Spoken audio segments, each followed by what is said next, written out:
शब्द। तुझे भरोसा नहीं ना, तो फिर जा अपने कमरे में जाकर देख। तेरे पलंग के नीचे तुझे तेरी माँ की हड्डियाँ मिलेंगी। प्रभात दौड़कर अपने कमरे में जाता है और अपने पलंग के नीचे देखता है। वहाँ पर सचमुच एक कंकाल पड़ा हुआ था और उसके शरीर पर जो कपड़े थे वो प्रभात की माँ के थे। क्या बात है, आज तो आप सुबह से ही बहुत बिजी हैं। ऐसा क्या लिख रहे हैं? बस एक फैमिली की कहानी लिख रहा था। जैसे हमारी फैमिली है ना, तुम, माँ और मैं, लेकिन थोड़े अलग तरीके से, क्योंकि ये कहानी हॉरर है और इसमें जो आदमी है ना, मैंने उसकी बीवी को मार दिया है। मतलब कहानी में ऐसा लिखा है। और जानती हो, उसके बाद जो बीवी है ना, वो एक बुरी आत्मा बन जाती है। क्या बेटा, इस तरह की डरावनी कहानियाँ क्यों लिखता है तू? जानता है ना, हम जो सोचते हैं, जो लिखते हैं, हमारा दिमाग पूरा दिन वैसा ही होता रहता है। माँ, परेशान होने वाली क्या बात है? राइटर हूँ मैं, मेरा तो काम है कहानियाँ लिखना। और वैसे भी ये सिर्फ एक कहानी है माँ, कोई सच नहीं है। उसके बाद कुछ दिन बीत जाते हैं। एक रात प्रभात को अपने ऑफिस से लौटने में देरी हो जाती है। रात के लगभग 12 बजे हुए थे। प्रभात जैसे ही अपने घर पहुंचता है, उसने देखा कि उसकी पत्नी दुर्गा डाइनिंग टेबल पर उसका इंतजार कर रही है। आ गए आप? कब से आपका इंतजार कर रही थी। देखिए ना, खाना भी ठंडा हो गया है।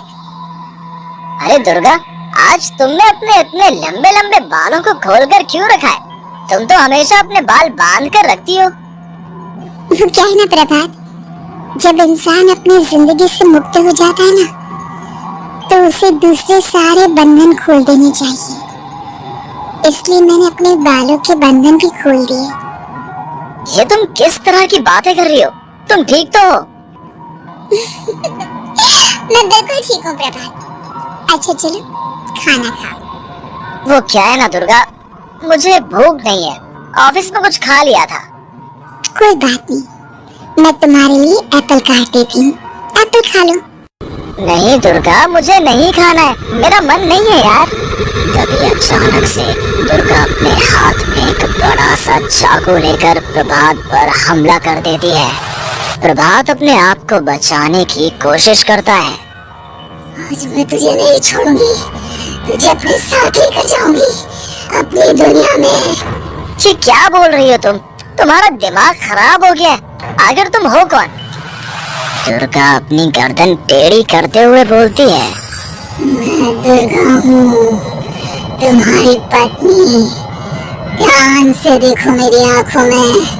प्रभात बुरी तरह से डर जाता है और घबराहट में वो चाकू अपनी पत्नी के पेट में मार देता है। उसकी पत्नी की वहीं के वहीं मौत हो जाती है और उसकी चीख की आवाज सुनकर उर्मिला दौड़ते हुए बाहर आती है। ये तुमने क्या किया प्रभा? तुमने अपनी पत्नी का खून कर दिया, लेकिन तू तो उसे बहुत प्यार करता था बेटा। तूने बहू को क्यों मार डाला? माँ, ये आपकी बहू नहीं थी, इसके अंदर कोई बुरी आत्मा घुसाई थी। मैं नहीं जानता ये सब कैसे हो गया, लेकिन वो मुझ पर हमला कर रही थी, मुझे मारने की कोशिश कर रही थी। माँ, मैंने कुछ नहीं किया। ये तूने क्या कर दिया बेटा? दुर्गा ने मुझे कहा था कि वो तेरी कहानी को उस कैरेक्टर की तरह एक्टिंग करके तुझे डराने की कोशिश करेगी। अरे वो तो तेरे साथ मजाक कर रही थी। हे भगवान, ये क्या हो गया? इसका मतलब दुर्गा। लेकिन माँ, मैंने जो कहानी लिखी थी उसमें भी ऐसा ही हुआ था। उस औरत ने अपने पति के साथ मजाक किया और गलती से उसके पति ने उसके पेट में चाकू मार दिया। मेरी कहानी सच कैसे हो सकती है? माँ, मुझे बहुत डर लग रहा है। अब ये सोच, दुर्गा की लाश का क्या करें हम? अगर गलती से भी ये बात बाहर फैल गई ना, तो तुझे पूरी जिंदगी जेल के सलाखों के पीछे रहना पड़ेगा। एक काम करते हैं माँ, हम घर के पीछे वाले बगीचे में उसकी लाश को दबा देते हैं। अगर कोई पूछेगा तो कह देंगे कि उर्मिला अपने मायके गई और फिर एक दिन हम भी अचानक यहाँ से कहीं दूर चले जाएंगे। कोई नहीं आएगा हमें पूछने, कोई नहीं आएगा माँ। बाद में जो होगा हम देख लेंगे। प्रभात अपनी माँ उर्मिला की मदद से दुर्गा की लाश को अपने घर के बगीचे में गाड़ देता है। कुछ दिन तो ऐसे ही बीत जाते हैं, लेकिन एक दिन अचानक रसोई से आ रही कुछ आवाजें सुनकर प्रभात की नींद खुलती है। प्रभात ने देखा कि वहां पर एक लंबे बालों वाली औरत दूसरी तरफ चेहरा करके खड़ी हुई थी। कौन है? कौन है वहां पर? अरे कौन हो तुम? मैं दुर्गा हूँ प्रभात। क्या हुआ?